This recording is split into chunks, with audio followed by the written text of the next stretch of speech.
দিন যত যাচ্ছে ততই কমছে চা রপ্তানি। উৎপাদন আছে, শ্রম আছে, তবুও আন্তর্জাতিক বাজারে প্রতিযোগিতায় পিছিয়ে পড়ছে বাংলাদেশের চা।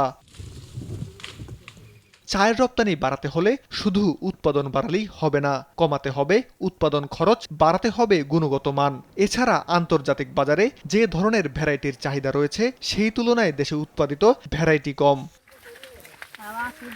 বিশ্ববাজারে টিকে থাকতে প্রয়োজন মানসম্পন্ন চা এবং প্রতিযোগিতামূলক মূল্য, জানালেন চা বোর্ডের চেয়ারম্যান।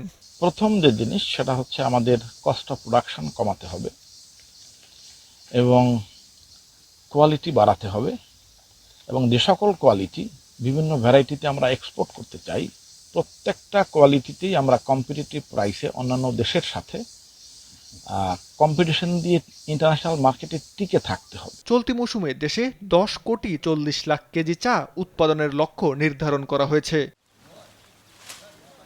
সীমান্ত বর্ধন, নিউজ ডেস্ক, দেশ টিভি।